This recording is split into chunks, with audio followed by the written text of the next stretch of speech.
மாதிரி இன்னைக்கு நீதிமன்றம் மத்தியஸ்தம் பண்ற மாதிரி நீங்க பேசுறீங்க பாமக பொதுக்குழு விவகாரத்துல, இது எப்படி பாக்குறீங்க?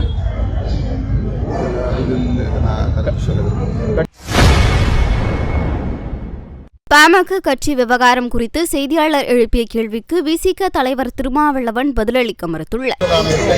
தங்களுக்கு தோதுவாக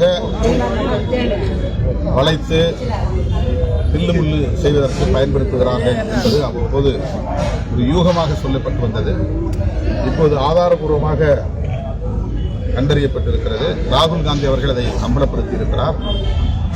இதையெல்லாம் மனதில் வைத்துக் கொண்டுதான் தமிழ்நாட்டிலே தேசிய ஜனநாயக கூட்டணி ஆட்சிதான் அமையும் என்று அமித்ஷா சொல்லியிருப்பார் என்ற ஒரு ஐயத்தை உருவாக்குகிறது. ஸ்பெஷல் இன்டென்சிவ் ரிவிஷன் என்ற SIR நடவடிக்கையை தேர்தல் ஆணையம் கைவிட வேண்டும் என்று வலியுறுத்தி வருகிற 11ஆம் தேதி ராகுல் காந்தி தலைமையில் இந்தியா கூட்டணி கட்சி தலைவர்கள் அனைவரும் நாடாளுமன்ற உறுப்பினர்கள் உட்பட பேரணி நடத்த இருக்கிறோம். இது மிகப்பெரிய ஆபத்து, ஜனநாயகத்திற்கு எதிரானது.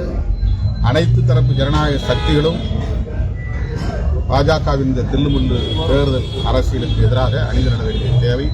தமிழகத்தில் இந்த மாதிரி போலி வாக்காளர்கள் இணைக்கப்பட்டதுதான் இன்னைக்கு துரைமுருகன் அவர்களும் குற்றம் சாட்டுகிறாரு. எதிர்கட்சி அதை பத்தி எதுவும் பேசல. பாஜகவோடு கூட்டணி வைத்திருக்கிற அதிமுகவால் இதை பேச முடியாது. அவர்கள் இந்த தில்லுமுள்ளுக்கு துணை போவார்களே, ஆனால் மக்கள் தேர்தலில் அவர்களுக்கு உரிய பாடத்தை புகட்டுவார்கள். அதே மாதிரி இன்னைக்கு நீதிமன்றம் மத்தியஸ்தம் பண்ற மாதிரி நீங்க பேசுறீங்க பாமக பொதுக்குழு விவகாரத்துல, இது எப்படி பாக்குறீங்க?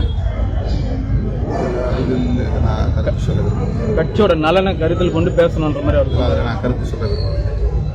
ஆனால் இப்போ அந்த தூய்மை பணியாளர்கள் போராட்டம் நடைபெறுது, அரசு கவனம் செலுத்தல நம்ம குற்றச்சாட்டு சொல்றாங்க. தூய்மை பணியாளர்கள் விஷயமாக நான் முதல்வர் அவர்களை சந்தித்து பேசினேன்.